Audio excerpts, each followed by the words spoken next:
Ano sabi ng ano mo, ng kasama mo? Ano sabi sa'yo? Ano sinabi niya? Samahan mo. Ano sabi niya? Samahan daw, samahan ko na siya. Bakit? Meron lang daw minsan ng kambing. Ano na? Meron lang daw sa akin ng kambing. Ano yun? Meron lang, sabi niya sa akin, samahan ko na siya. Oo. Ay, sabi ko naman saan. Sabi niya dyan lang sa may tulay. Sa may tulay. Tapos, Sabi ko, ano yan, yung kambing. Sabi ko sa kanya, ano yung kambing. ano niya yung kambing? Sabi ko sa kanya. Tapos ang sagot niya sa'yo? Sabi ko, kanin ko lang. Kastahan ko lang. Ano sabi niya? Kastahan lang daw. Kastahan yung... Kambing. Ano pagkakasabi niya? Kastahan na yung kambing. Tapos nakita siya ng may-ari ng kambing. Anong ginawa niya nung makita siya? Takbo. Nagtakbo. Ang damit niya saan nakalagay? Andun sa maging bukubada niya din. Hinubad niya ang damit niya. Hindi kaya, ano ba, lasing o ano ba, adik ba yung ano na yan? Ewan ko na. Yung nakaraan pa man yan. Anong nakaraan, anong ginawa niya? Ha? Karaan pa rin man yan na ano, ganyan. Nakaraan, ano no? Karaan pa rin man yan. Ginasama-sama niya man ako nakaraan. So hindi lang yan yung, meron pa iba siyang kinastahang kambing? Hindi ko lang alam kay ngayon na ako nakasama sa kanya. Ulit, so anong yaya niya, magano daw siya? Ha? Niyaya ka niya para magano? Nagkasta daw siya ng kambing. Magano? Kasta ng kambing. Magkasta ng kambing. Sige. Hintay mo sundo mo para makauwi ka na, ha? Sige. Anong sabi ng ano mo, ng kasama mo? Anong sabi sa'yo? Ano sinabi niya? Samahan mo. Ano sabi niya? Testigo ni Major Timbang Kaya. Pero para mas mapalinaw natin, may suspect eh. Yung pumatong sa kambing, aliasan natin, no? Alias Bert, 20 years old, construction worker. Sinampahan niya talaga. Ano? Mga kaibigan, sabi nung testigo, Major Timbang Kaya, magandang umaga po sa inyo, sir. Nagulat ako dito. Binati kita, good morning eh. Sir, doon sa hawak mong testigo, siya yung nagsasabi na, paano yun? Sinampahan niya talaga, sir?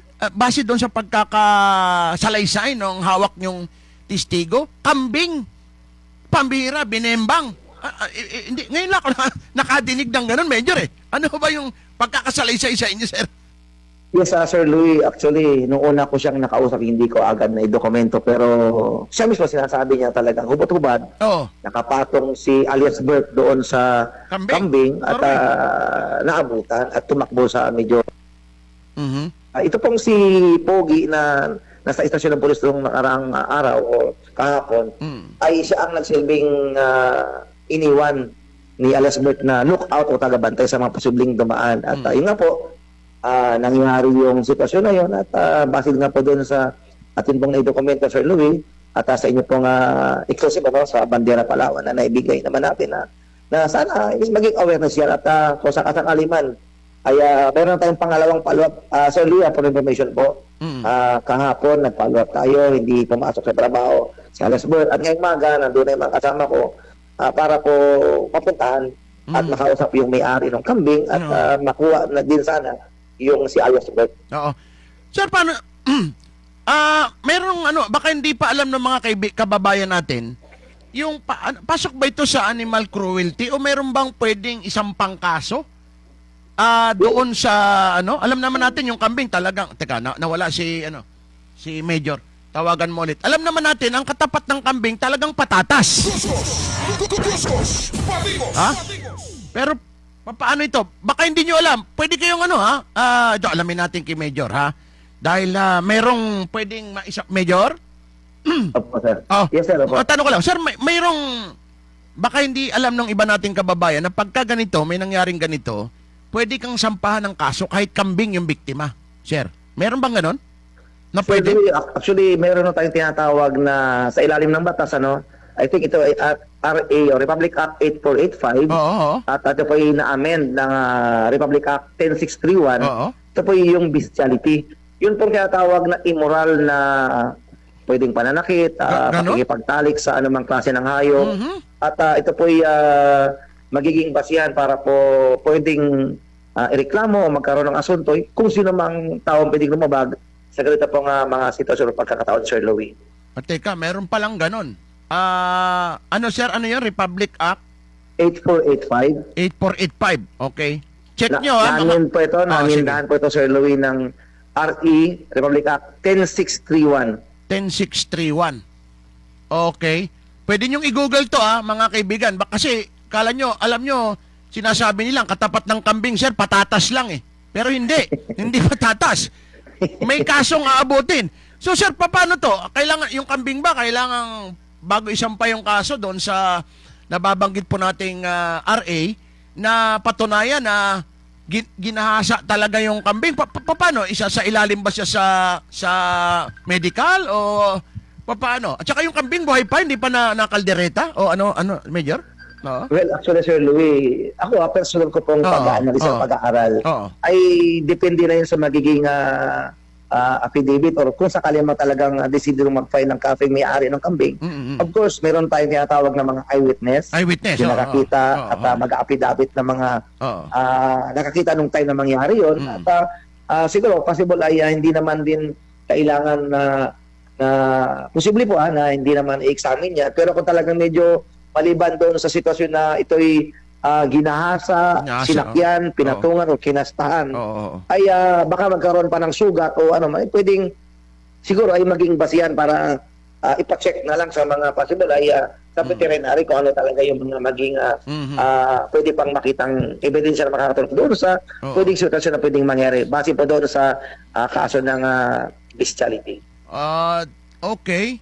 So, siyempre, alam naman natin, the same procedure, no? Kung ano yung sa mga tao, papatunayan mo na talagang ma-convict. Sir, first time yata ito sa mga RTC natin eh. Kambing.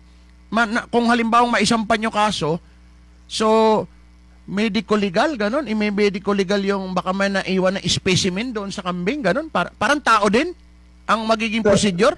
Ganon? Sir, posible, pero Posible, depende pa din po yan. sa korte. Kasi ako, sir, aminado naman din ako. Ito po ay first time din po sa akin na maka-encounter ng ganito. At kayo po at una nakapag-interview sa akin ng ganyan. At siguro base naman doon sa mga naging experience natin doon sa mga common na nangyayari sa mga kaso ng tao ay posible or depende doon sa pagtutulungan let's say ng mga expert. Halimbawa po is yung, siyempre, yung veterinary or yung veterinaryo or yung mga witnesses at makakatulong doon sa sitwasyon po, Sir Louie. Kinakatakot ko kung mabuntis yung kambing, ano itsura eh. pero anyway, pabayaan natin kung mabuntis. Ngayon, nabanggit po nitong nung hawak ng testigo, nakita niya nakita nung may-ari na sinampahan yung kambing, nakita siya, tumakbo ng walang saplot, walang damit. Tumakbo yung suspect, sir, si alias Bert. Sir Louie, talaga pong caught in the act at nakita po. Base po doon sa testimonya nung lookout at nung nakakita doon may sa lookout sitwasyon. Pa, Opo. At yun nga po. Yung hawak ninyo, lookout yun ni Bert? Lumalabas na ganun po ang nangyari. Siya ang iniwan at siya ang nagsabing magbantay at tingnan kung may mga posibleng dumaan. At nagkataon naman na nakaramdam po yung yung may-ari. Sumisigaw yung kambing. Gumaganon eh. May gumaganon siguro. Kaya lumabas.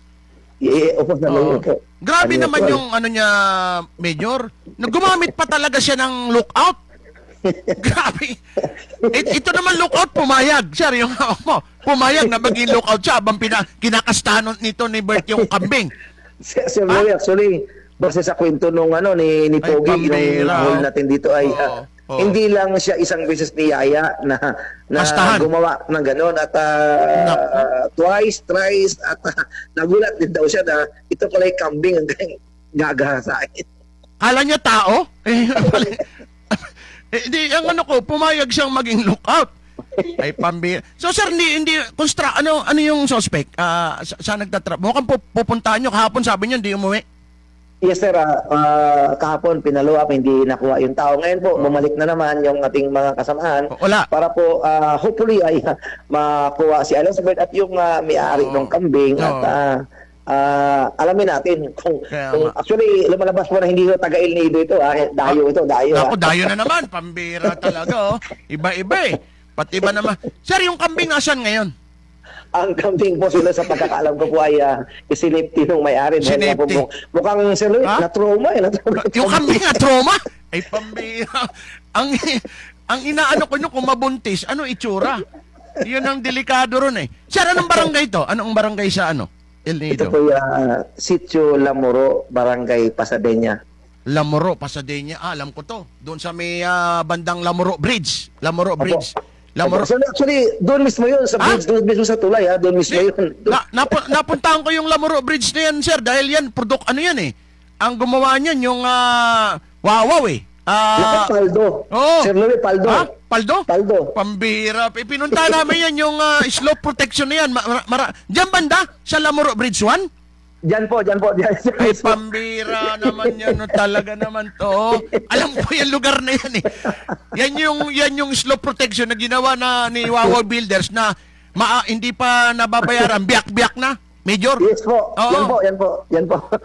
Ay, anak ng baka talaga. So, dapat pala ma-safety yung kambing. Sino maglalabas na ano dito, complainant? Kung sakasakali, Major. Yung may-ari. Automatic po dyan, Sir Louie, yung May-ari. legit owner mismo ng Oo. hindi Hindi naman makapag-execute ng affidavit of complaint yung kambing. Natural yung may-ari. Ang Yes, po. bira talaga. Oh. So sapat na yung witness at saka siguro physical evidence something o ano. Tumakbo talaga, nakahubad. Ibig sabihin yung may-ari, nakita niya, nakapatong talaga. Opo, nailawan pa daw po ng flashlight, Sir Louie. Gabi ba? Gabi nangyari? Gabi, sir? Gabi po, Ay, mga pambihirang past, kambing. past Oo. 11 magli-midnight na po yun. Ano kaya tong kambing? Yung may kambing na malalaki sir eh. 'Di ba? May maliliit mga native lang. Baka yung malaki yung kambing siguro. Maganda hugis. Palagay natin si Louie, mukhang mukhang balingkinitan yung kambing at Grabe naman to si Bert oh. Ang dami naman diyan, manligaw na lang siya, pambira, kambing pa talaga. Gumamit pa ng lookout. Nako. Pambira. So ngayon, nahaharap siya sa sir. Kung magko-complaint yung may-ari, o pwede ba yung lang, Republic of the Philippines, PNP ang magpapile o kailangan pa rin yung may-ari ng kambing? Sir, possibly kailangan pa din po yung owner o yung Owner, may-ari ng kambing. Kung sakasakali man talaga, sir, na i-push through yan, Oo. kaya naman, sir, ay laging gawin lang yung trabaho namin Oo, at tulungan yung mga biktima. Kagaya po niyan, Oo. ay pasok po ito sa batas under po ng RE 8.5 and RE 10631 for bestiality Oo. case po, sir. Believe naman ako sa inyo, pati ba naman yun ang gahasa sa kambing, walang lusot. Matindi ito. Okay. Sige, sir. Mga kaibigan, ito, anuhin natin na. Kasi, sir, kidding aside, hindi ito normal eh.